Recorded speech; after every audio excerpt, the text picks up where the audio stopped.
The 11th night. I heard, O king, that the fisherman said, "By the almighty name, tell me whether you really were inside this jar." The demon replied, "By the almighty name, I was imprisoned in this jar." The fisherman said, "You're lying, for this jar is not large enough, not even for your hands and feet." Which book you can swear on, but they always bring the Bible to you first. Even Christians swear on the Bible, and you say you don't swear on God, but you swear on the Bible. How the fuck you want me to come into church and believe you? And you, in a man, you wasn't thinking, and you swearing on the Bible. Why would I go to church and listen to this nonsense? So you want me to remain stupid? These young kids are becoming awake now. We're waking up. Y'all lying to us. $4 billion a week. It should not be a black person homeless, no dude coming out of jail broke. That's my main priority that I'm thinking about. Y'all lying to us. You collect all this money, Creflo dollars. You lying to G6s. Joe Osteen, you don't even want people to come in your church during the flood. Where's your compassion for the people? But you a holy man? Come on, bro. Come on. You don't have me. You don't have me. You can't get me like that. A new way of describing what we call visual art, which is static. It basically has been static. So here's a question, because there's another thing you said, and I've been thinking about it ever since you said it the last time we talked about. And it relates to the artists. It relates to the idea of artists using obscure language. Like you asked about, like in science, E equals MC squared, and that being just the transfer, that matter can be transferred to energy back and forth, and that being a really simplified way of saying a super complex thing. Exactly. And what should be, all right. Washington is next. Doors open on the left at Washington. Transfer to Red Line trains, the Daly Center, and City Hall at Washington. And that's the issue, is finding a lot of finding a way to keep my attention span in line with my art, because one moves quicker than the other. Dude, I won't talk to my phone. I would refuse to do that. That it can understand what you're saying and respond back. No, that's magic. Or math, maybe. As math. You said, people somebody already pressed that button. That's right. And that worked kind of predictable in that regard. Mm-hmm. So, this is...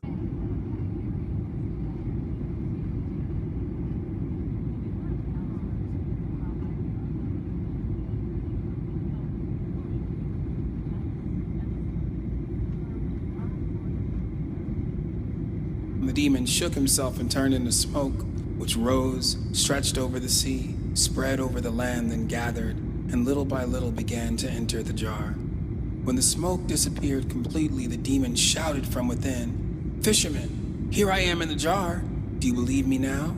Think about that idea of scattered information, and how that's different. The question was E equals MC squared. And the question that you had was like, what is there?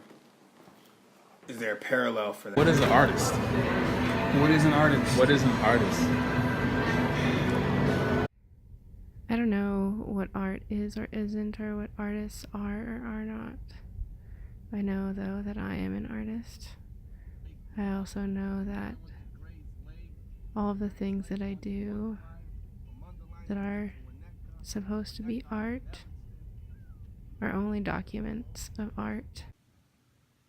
A new way of describing what we call visual art, which is static.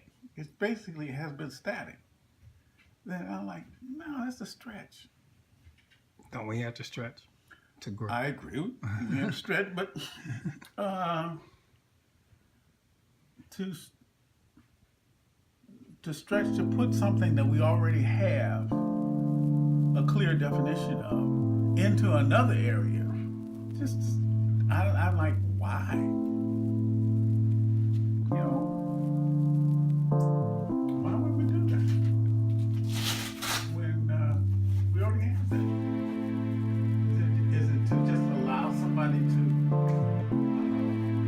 provide,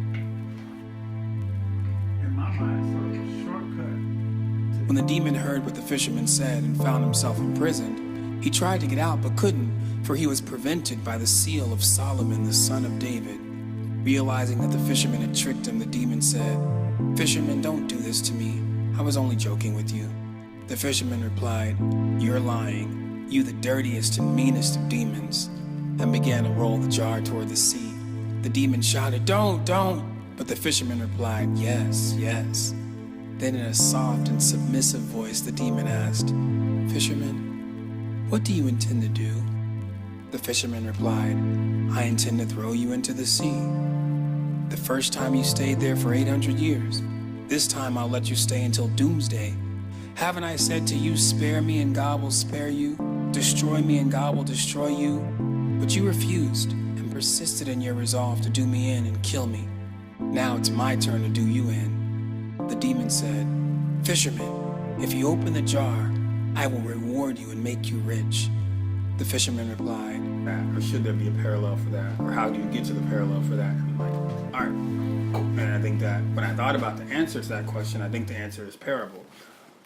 Like, What is an artist? what is an artist? What is an artist?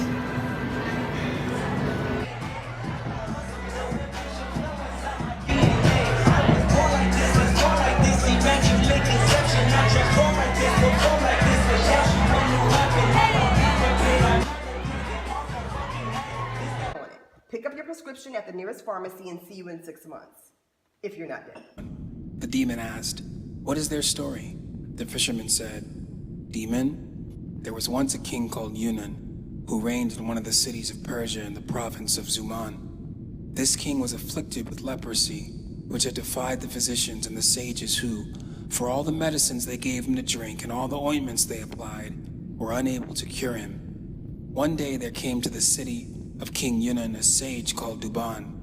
This sage had read all sorts of books, Greek, Persian, Turkish, Arabic, Byzantine, Syriac, and Hebrew, had studied the sciences and had learned their groundwork, as well as their principles and basic benefits. Thus he was versed in all the sciences from philosophy to the lore of plants and herbs, the harmful as well as the beneficial. A few days after he arrived in the city of King Yunnan, the sage heard about the king and his leprosy, and the fact that the physicians and the sages were unable to cure him. On the following day, when God's morning dawned and his sun rose, the sage Duban put on his best clothes, went to King Yunnan and, introducing himself, said, "Your Majesty, I have heard of that which has afflicted your body, and heard that many physicians have treated you without finding a way to cure you. Your Majesty, I can treat you without giving you any medicine to drink or ointment to apply." When the king heard this, he said, "If you succeed, I will bestow on you riches that would be enough for you and your grandchildren. I will bestow favors on you, and I will make you my companion and friend." The king bestowed robes of honor on the sage, treated him kindly, and then asked him, "Can you really cure me from my leprosy without any medicine to drink or ointment to apply?" The sage replied, "Yes, I will cure you externally." The king was astonished, and he began to feel respect as well as great affection for the sage. He said, "Now, sage, do what you have promised." The sage replied, "I hear and obey. I will do it tomorrow morning, the Almighty God willing." Then the sage went to the city, rented a house, and there he distilled and extracted medicines and drugs. Then, with his great knowledge and skill, he fashioned a mallet with a curved end, hollowed the mallet as well as the handle, and filled the handle with his medicines and drugs. He likewise made a ball.